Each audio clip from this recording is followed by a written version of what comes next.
Ангажманот на армијата во справување со пандемијата се прилагодува согласно мерките да се спречи ширењето на вирусот.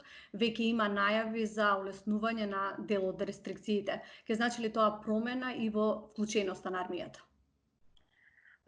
Дозволете ми да почнам со тоа што ќе кажам дека армијата постои за да во вакви ситуации на криза од различна природа имате капацитет на кој можете да се потпрете.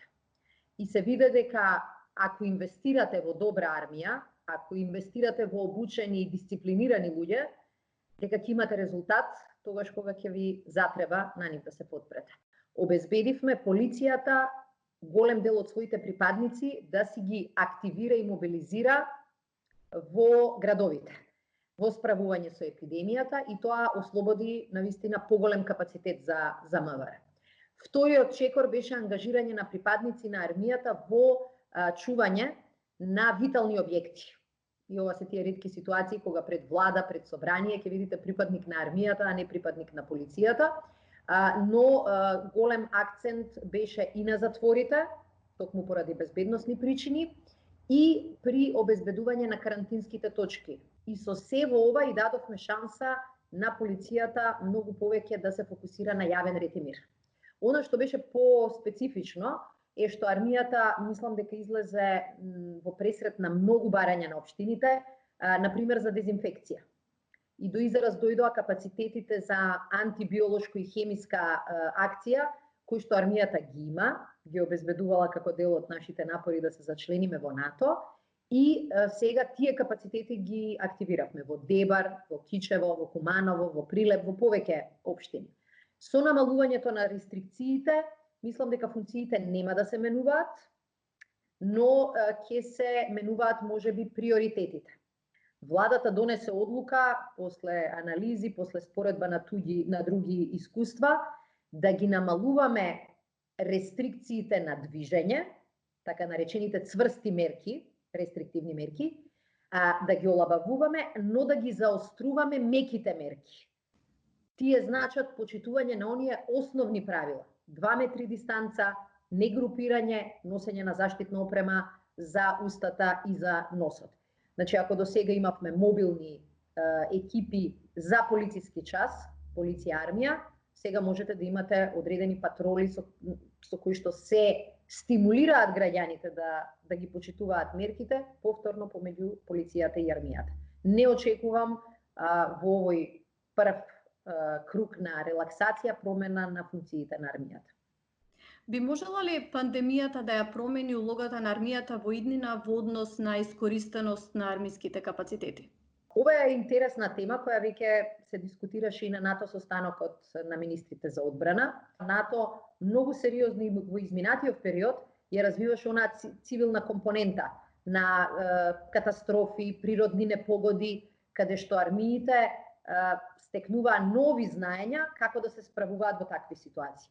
Заклучокот на речиси сите министри за одбрана беше дека од сега НАТО уште повеќе ќе стави акцент на овие прашања. Значи, ако до сега сме анализирале почесто сценарија за земјотреси, за поплави, за тој тип мигрантски кризи, сега веќе прашањето на пандемија, на епидемија, дефинитивно ќе биде многу почесто вежбано сценарио.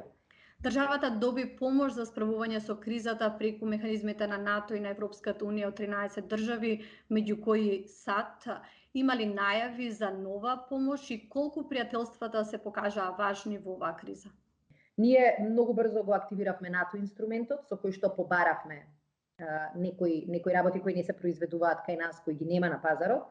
И досега добивме поддршка од Соединетите Американски држави, од Турција, Романија, Словенија, Чешка, Унгарија, Велика Британија, Бугарија, во рамки преку НАТО инструментот.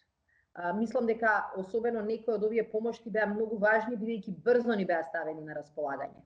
Например, Соединетите Американски држави преку првата финансиска инекција, преку USAID и UNICEF, помогнаа да се донесе заштитна опрема. Тоа го направија и Чешка, и Унгарија, и Словенија. Холандија обезбеди целосно нова лабораторија со која што ги зголемивме капацитетите за тестирање.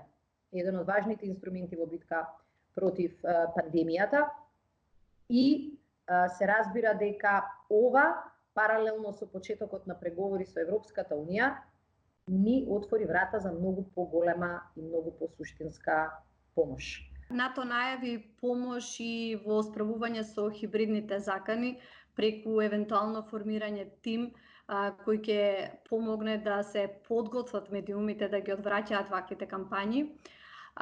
Колку државата е подготвена да се справи со лажните вести внатре и од надвор кои особено се зголемија за време на пандемијата? Како што пандемијата е проблем за целиот свет и сме обединети за жал во маката, така и лажните вести за жал се предизвик, особено за овој модерен свет. Но морам да кажам дека битката против лажните вести не е битка која некој друг треба да ја добие во наше име.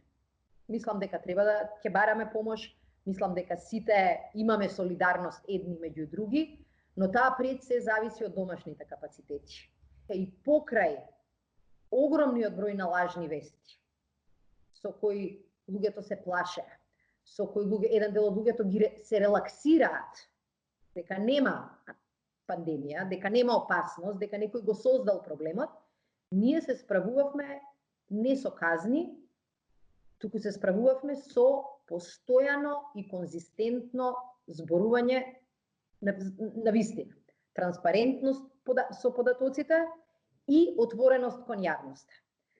Некогаш луѓето велат како министерот за здравство имаше трпение да одговара на толку многу прашања. Тоа е цената која моравме да ја платиме во битката со лажни вести. Коронавирусот очигледно го промени животот во целина, се одрази врз еден од најважните моменти за државата и граѓаните влезот во НАТО алијансата. Колку всушност членството во НАТО се одрази врз борбата на државата против COVID-19 и кои се можеби обврските на државата сега кон сојузниците? Бидејќи сме членка на НАТО, можевме многу побрзо, многу полесно и многу повеќе инструменти да ги искористиме во овој период. Ние ги имаме се уште нашите војници во дел од НАТО мисиите, например мисијата во Авганистан. Се уште имаме представници во ЕУ мисијата во Босна и мисијата на Обединети нации во Либан. Така покажуваме дека не сме земја која седи и чека само некој да ја помогне, туку и дека ние придонесуваме во вакви тешки околности. Благодарам за разговорот. Ви благодарам и на вас и бидете дома и бидете здрави.